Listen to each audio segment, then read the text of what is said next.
40 টাকা বাড়ার পরে আমি আবার কি করলাম, আরো 6-7 বিঘা জমি আগ্রহ করে লাগাইলাম।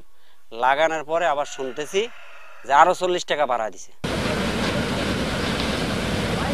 কাঙ্ক্ষিত মূল্য না পাওয়ায় গত কয়েক বছর ধরে আখ উৎপাদন কমিয়ে দেন নাটোরের কৃষক। কমে যায় নাটোর চিনিকলের উৎপাদন। সংকট সমাধানে গত 2 মৌসুমে প্রতিমন আখের দাম 40 টাকা করে বৃদ্ধি করে চিনি ও খাদ্য শিল্প কর্পোরেশন। 2024-25 মৌসুমের নভেম্বরে আখ মাড়াই শুরু করবে চিনিকলটি। এই মৌসুমের জন্য প্রতিমন আখ 20 টাকা বাড়িয়ে 240 টাকা নির্ধারণ করা হয়েছে। মূল্য বৃদ্ধিতে আবারও বেড়েছে আখ চাষ।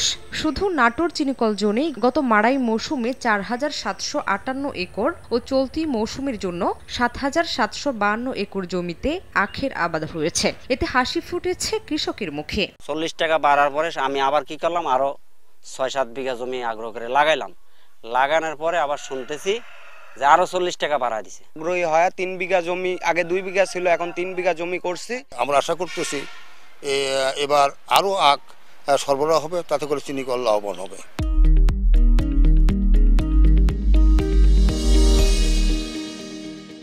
চিনিকলটি প্রতি মৌসুমে 15,000 মেট্রিক টন চিনি উৎপাদনের সক্ষমতা থাকলেও পর্যাপ্ত আখ না পাওয়ায় আগামী মৌসুমে 90,000 মেট্রিক টন আখ মাড়াইয়ের লক্ষ্যমাত্রা নির্ধারণ করেছে।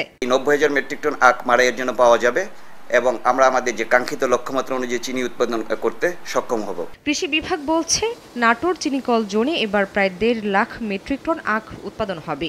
সংকট কাটবে গত 10 বছরের।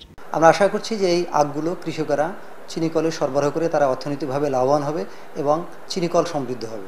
নাটোর চিনিকলের তথ্য মতে 2024-25 মৌসুমে ও প্রতিষ্ঠানে চিনি উৎপাদনের লক্ষ্যমাত্রা নির্ধারণ করা হয়েছে 5130 মেট্রিক টন।